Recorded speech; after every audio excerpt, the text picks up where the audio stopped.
एक जंगल में सब जानवर एक बड़ी दौड़ की तैयारी कर रहे थे। सबका ख्याल था कि खरगोश जीतेगा क्योंकि वो बहुत तेज दौड़ता था। एक छोटा सा कछुआ भी दौड़ में हिस्सा लेना चाहता था। सब हंसने लगे। तुम तुम तो बहुत सुस्त हो। तुम कैसे जीत सकते हो? कछुआ मुस्कुराकर बोला।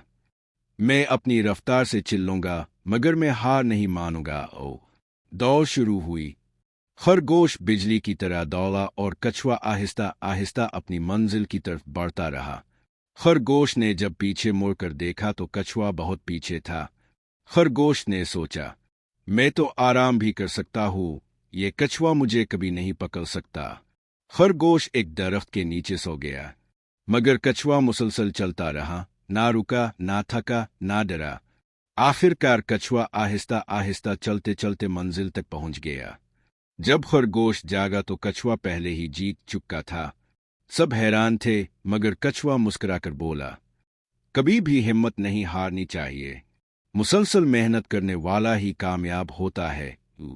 कहानी का सबक: रफ्तार से ज्यादा अहम है मुस्तकिल मिजाजी। जो कभी नहीं रुकता वो हमेशा जीतता है।